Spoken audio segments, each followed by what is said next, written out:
জানাবো উদ্যোক্তাদের যে তারা এমন কিছু মানুষকে সম্মানিত করলেন যাদের দ্বারা সমাজ উপকৃতই হয়। তাই এই ধরনের মানুষকে সম্মানিত করার মধ্যে দিয়ে একটা সমাজের কাছে বার্তা যায় যে ভালো কাজ করলে স্বীকৃতি জন্য অপেক্ষা করতে হয় না, স্বীকৃতি মানুষ অটোমেটিক্যালি পেয়ে যায়। এবং এদের এই স্বীকৃতির মধ্যে দিয়ে যাদের স্বীকৃতি দেওয়া হলো, সম্মানিত করা হলো, তাদের খুব একটা কিছু যায় আসে বলে আমার মনে হয় না। কিন্তু উদ্যোক্তারা সম্মানিত হলেন, এরকম মানুষকে সম্মান যায়।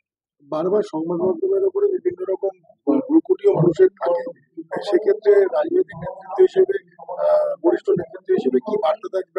আমি আবার বলি, আমার কাছে সংবাদ মাধ্যম বিবেকের মতো। আমি মনে করি সংবাদ মাধ্যমের তার ইউএসপি হচ্ছে তার নিরপেক্ষতা।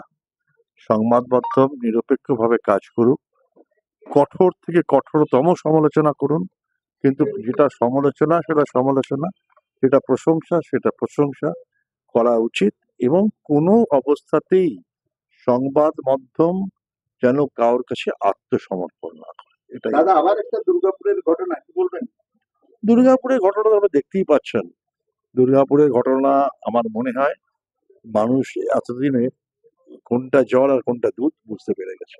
দেবদা, কালকে সবুজ মঞ্চ একটা প্রেস বার্তা বললেন কি এখানে বেআইনি ভাবে পটাকা যেটা গ্রিন ক্র্যাকার বলে বিক্রি হচ্ছে, এখানে পুলিশ সাহায্য এটা কোনো দেখুন, এটা আমি জানি না, আমি খোঁজ নিয়ে বলতে হবে।